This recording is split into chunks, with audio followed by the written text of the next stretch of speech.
Dışişleri Bakanı Ahmet Davutoğlu'nun 6 günlük Çin turu başladı.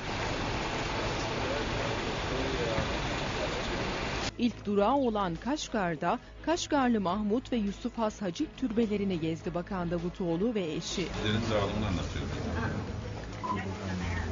Türbeler hakkında bilgi alan Bakan Davutoğlu ve eşi Sare Davutoğlu tarihi mekanlardan oldukça etkilendi. Sare Davutoğlu'nun zaman zaman duygulandığı görüldü. Bakan ve beraberindeki heyet daha sonra Yusuf Has Hacip Türbesi'ne gelerek dua etti ve burada hatıra fotoğrafı çektirdi.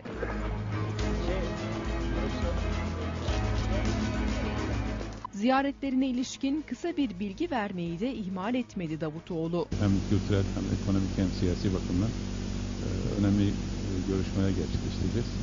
Bir anlamda kültürel olarak başladık.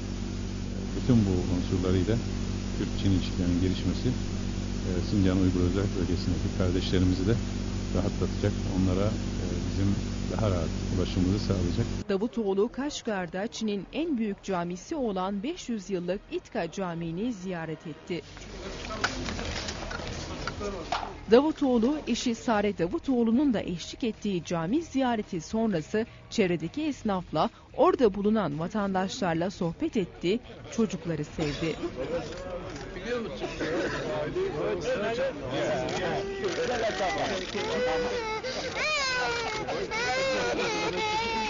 Tamam.